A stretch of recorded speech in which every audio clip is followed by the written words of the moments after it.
Hello my dear student. आज की class में हम कर रहे हैं class 6 science NCERT chapter 8 body movements.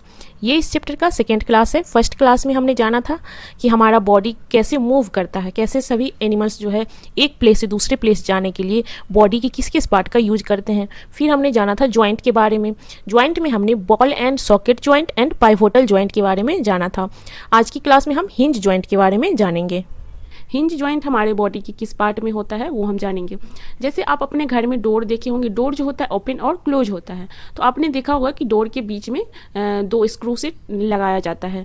जो वो जो होता है वो डोर का हिंज होता है, जिससे डोर ओपन और क्लोज होता है, बैकवर्ड और फोर्थ पीछे जाता है। तो इसी टाइप का जॉइंट होता है हिंज जॉइंट। हिंज जॉइंट जो होता है वो हमारे आर्म्स में, जैसे एल्बो में होता है, और नी जैसे पैर के जो अपर वाला बोन्स होता है और लोअर वाला बोन्स जहाँ पे जॉइंट होता है, उस टाइप के जॉइंट्स को हम हिंज जॉइंट कहते हैं। हिंज जॉइंट जो होता है वो भी बस बैकवर्ड और फॉरवर्ड मूव करता है, बस एक डायरेक्शन में होता है, वो कम्प्लीटली रोटेट नहीं करता है। तो जैसे आप आर्म्स में भी देख लीजिए, आर्म्स में जो अपर वाला आर्म्स है और जो रिस्ट वाला आर्म्स जहाँ पे जॉइंट होता है वो भी जॉइंट हिंज जॉइंट होता है, जिसे हम एल्बो कहते हैं। एल्बो जो है वो हिंज जॉइंट है। तो आर्म्स को हम बस ऊपर नीचे कर सकते हैं, पीछे के साइड हम उसको नहीं बेंड कर सकते हैं। तो इस टाइप के जॉइंट होते हैं हिंज जॉइंट। आप अपने बॉडी में ही अपने आर्म्स को आगे पीछे करके देखिए वो किस टाइप का मूवमेंट दिखा रहा है। तो एल्बो वाला जो पार्ट है वो होता है हिंज जॉइंट, और नी वाला जो होता है वो भी हिंज जॉइंट से जुड़ा होता है। एक्टिविटी 3 में दिखाया गया है। एक पेपर लीजिए सिलिंड्रिकल, फिगर में आप देख लीजिए। एक पेपर सिलिंड्रिकल लीजिए और उसको बीच से कट करके उसमें एक कोई पेन या पेंसिल डालिए। अब आप सिलिंड्रिकल पेपर में जो वो छेद किए हैं उसमें पेन और पेंसिल डाल के आप उसको मूवमेंट करिए, तो वो बस एक ही आगे और पीछे होगा, ये कम्प्लीटली रोटेट नहीं होगा, आगे पीछे होगा। तो इसी टाइप का जॉइंट होता है हिंज जॉइंट। हम अपने हाथ को एल्बो से बस आगे पीछे कर सकते हैं, बैकवर्ड उसको हम मोड़ नहीं सकते हैं। जिस तरह से हम अपने पैर के ही घुटने को बस आगे पीछे हम उसको मूवमेंट कर सकते हैं, कम्प्लीटली रोटेट हम नहीं कर सकते हैं। तो इस टाइप की जॉइंट ही हिंज जॉइंट होते हैं। नेक्स्ट है फिक्स जॉइंट। हमारे बॉडी में कुछ जॉइंट ऐसे होते हैं जो फिक्स होते हैं और कुछ जॉइंट होते हैं जिसको मूव कर सकते हैं। तो मूव करने वाला जॉइंट हमने आगे पढ़ा है, जैसे बॉल एंड सॉकेट जॉइंट, इसको हम मूव कर सकते हैं। फिर पाइवोटल हो गया, हिंज हो गया, इसको हम इधर से उधर अपने बॉडी में मूवमेंट करने के लिए यूज करते हैं। जबकि कुछ जॉइंट जो होते हैं वो फिक्स होते हैं, वो मूव नहीं करते हैं। तो इसके बारे में हम जानेंगे फिक्स जॉइंट के बारे में। Some joint between bone in our head are different from those we have discussed so far. हमारे हेड पे जो जॉइंट है, जो बोन्स का जॉइंट है, वो जो जॉइंट है जो हम पीछे पढ़े हैं उस टाइप के जॉइंट से डिफरेंट है। The bones can not move at this joint. इस जॉइंट में बोन्स जो है वो मूव नहीं। हमारा नी का जॉइंट हो गया, पाइवोटल जॉइंट गर्दन और नेक का जॉइंट है, वो सब हम मूव कर सकते हैं। लेकिन फिक्स्ड जॉइंट होता है जो वो मूव नहीं करता। जैसे हमारे हेड पे जो बोन्स का जॉइंट है वो मूव नहीं करता है, वो फिक्स है। Such joint are called fix joint. तो इस टाइप की जॉइंट को हम फिक्स जॉइंट कहते हैं। When you open your mouth wide you can move your lower jaw away from your head. जब आप अपने मुंह को, माउथ को जो आप वाइड करते हैं, आप अपने मुंह को वाइड करके देखिए और आप देखिए कि क्या आपका लोअर वाला जबड़ा जो है, जॉ जो है, वो मूव कर रहा है कि नहीं। Try to move your upper jaw. फिर आप अपने ऊपर वाले जबड़े को मूव करके देखिए, तो क्या आप पाते हैं कि आपके नीचे वाला जो जॉ है वो मूव कर सकता है, लेकिन ऊपर वाला जो जॉ है वो हम मूव नहीं कर पाते हैं। There is a joint between the upper jaw and the rest of the head which is a fix joint. तो आपने देखा कि जब आप अपने माउथ को खोलते हैं और अपने अपर जॉ को मूव करते हैं तो वो मूव नहीं होता है, जबकि लोअर वाला जॉ जो है वो मूव होता है। तो अपर वाला जो जॉ है वो फिक्स जॉइंट के अंदर है, इसीलिए वो मूव नहीं कर पाता है। वो हमारे हेड के जो ऊपर वाला भाग है उसके साथ फिक्स्ड है, जबकि नीचे वाला जॉ जो है वो मूव कर रहा है।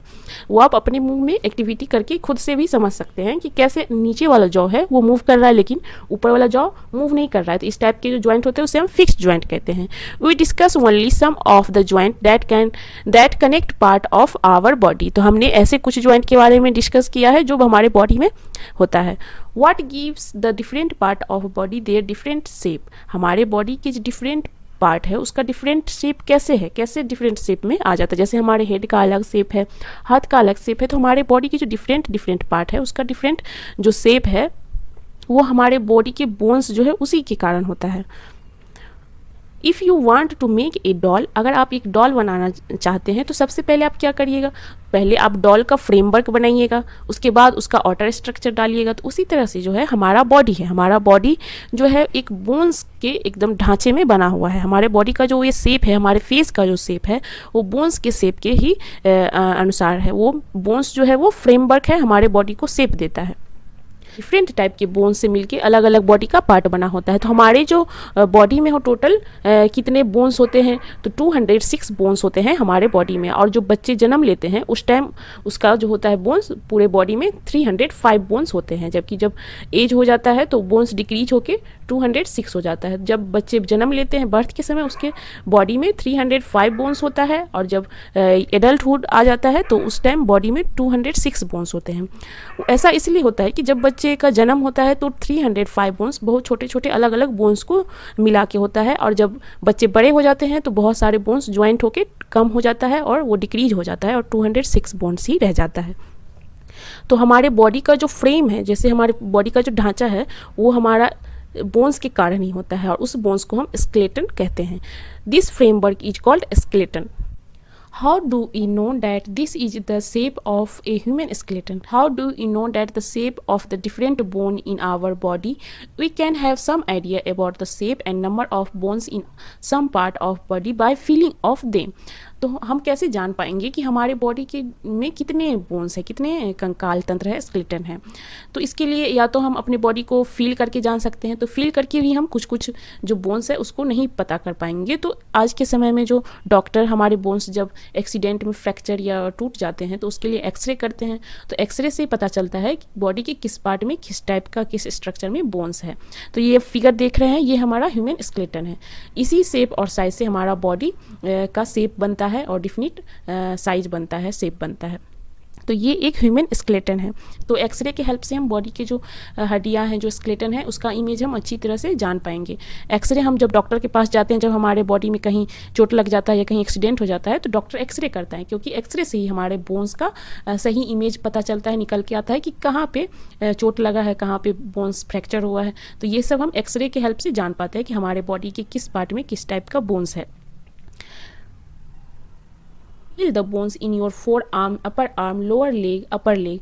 फील करने को बोला गया है कि आप अपने बोन्स के फोर आर्म्स के बोन्स को फील करिए, अपर आर्म्स के बोन्स को फील करिए, लोअर लेग वाले जो बोन्स है उसको फील करने के लिए बोला गया है। Try to find the number of bones in each part, और इसमें कितने नंबर्स ऑफ बोन्स है उसको फाइंड करने को बोला गया है। तो सभी बॉडी के अलग अलग पार्ट में डिफिनिट संख्या में बोन्स होते हैं। Similarly, feel the bones of your ankle and knee joint and compare these with X-ray image. आप अपने एंकल का जो बोन्स है और नी का जो बोन्स है, जो ज्वाइंट है, उसको कंपेयर कीजिए। वो एक्सरे इमेज यहाँ पे दिखाया गया है। आप देखिए कि किस तरह से एंकल का जो ज्वाइंट है और नी का जो ज्वाइंट है कितना डिफरेंट है। Bend your finger, are you able to bend them at every joint. आप अपने फिंगर को बेंड कीजिए, क्या आप अपने फिंगर को बेंड कर पा रहे हैं सभी ज्वाइंट पे। How many bones does your middle finger have, आप पता लगाइए कि आपके मिडिल फिंगर पे कितने बोन्स हैं। Feel the back of your palm, आप अपने पाल्म के बैक में फील कीजिए कि ये कितने बोन्स से बना हुआ है। It seem to have many bones, आपको लगेगा कि हमारा जो हैंड वाला पाल्म है वो भी बहुत सारे बोन्स से मिलके बना हुआ है। इज योर व्रिस्ट फ्लेक्सिबल, क्या आपकी जो हथेली है वो फ्लेक्सिबल है कि नहीं, आप उसे मोड़ पाते हैं कि नहीं। It is made up of several small bones called carpals, तो आप देखते हैं कि आपका हथेली जो है, जो व्रिस्ट है, वो जो होता है वो मूव कर पाता है, फिंगर भी आप मूव कर पाते हैं, वो फ्लेक्सिबल होता है क्योंकि वो बहुत छोटे छोटे बोन्स के ज्वाइंट से मिलके बने होते हैं। आप फिगर में देखिए कि फिंगर जो है कितने छोटे छोटे बोन्स के ज्वाइंट से मिलके बना होता है। तो इस टाइप के छोटे छोटे ज्वाइंट को हम कार्पेल्स बोलते हैं। What will happen if it has only once bone, तो क्या होगा जब ये सभी एक ही बोन्स होंगे। तो एक ही जो बोन्स होंगे अगर हमारे हथेली में, तो हम उसको मूव नहीं कर पाएंगे, मोड़ नहीं पाएंगे। जैसे अभी हम अपनी उंगली को जैसे चाहे वैसे घुमा सकते हैं, लिख सकते हैं, खेल सकते हैं, तो इस टाइप से हम नहीं कर पाएंगे। जब एक ही बोन्स होगा तो उसको हम कैसे मूव कर पाएंगे। बोन्स जहाँ पे ज्वाइंट होता है वहीं पे मूव होता है। तो इस टाइप की, जैसे ये दिखाया गया है फिगर में, हमारे हैंड पाल्म्स में जो होता है किस तरह से फिंगर जो है छोटे छोटे बोन से ज्वाइंट होके बना होता है। इसीलिए हम फिंगर को पूरी तरह से मूव कर पाते हैं, आगे पीछे कोई भी काम करने में अपने फिंगर का यूज करते हैं, इसीलिए क्योंकि उसमें बहुत सारे छोटे छोटे बोन से मिलकर बना होता है। उस टाइप के बोन्स को हम कार्पेल्स बोलते हैं। तो आप इस फिगर में देख के समझ सकते हैं कि हमारे हाथ का बोन्स किस टाइप का होता है। एक्टिविटी 4 हम नेक्स्ट क्लास में करेंगे, जिसमें हम जानेंगे चेस्ट के बोन के बारे में। तो आज की क्लास में हमने बोन्स में जॉइंट के बारे में पढ़ा। कुछ जॉइंट जो होते हैं वो फिक्स जॉइंट होते हैं, कुछ जॉइंट जो होते हैं मूव करते हैं, जैसे hinge joint, ball and socket joint. ये सब जॉइंट जो होते हैं वो मूव कराने में हमारे बॉडी को हेल्प करते हैं, जबकि कुछ जॉइंट जो होते हैं वो फिक्स जॉइंट होते हैं। जैसे हमारे अपर जबड़ा वाला जो होता है जॉइंट, वो फिक्स जॉइंट होता है, वो हेड से फिक्स होता है, इसीलिए हम उसको मूव नहीं कर पाते हैं। जबकि लोअर जबड़ा जो होता है उसको हम मूव कर सकते हैं, जैसे हम खाने के लिए, चबाने के लिए मूव करते हैं। नीचे वाला जबड़ा तो उसका उस टाइप के जो जॉइंट होते हैं वो मूव करते हैं, जबकि कुछ जॉइंट जो होते हैं वो फिक्स जॉइंट होते हैं। हमारा बॉडी जो है वो स्केलेटन से बना हुआ है। जो फ्रेमवर्क होता है हमारे बॉडी का वो स्केलेटन कहलाता है। हमने जाना कि हमारे हैंड का जो जॉइंट होता है छोटे छोटे बोन्स से मिलके बना होता है, उस टाइप के बोन्स को हम कार्पेल्स बोलते हैं। हमारा बॉडी जो है वो छोटे छोटे बोन्स से मिलके बना होता है। हमारे बॉडी में टोटल 206 बोन्स होते हैं, और जब बच्चे जन्म लेते हैं उस टाइम उसके बॉडी में 305 बोन्स होते हैं।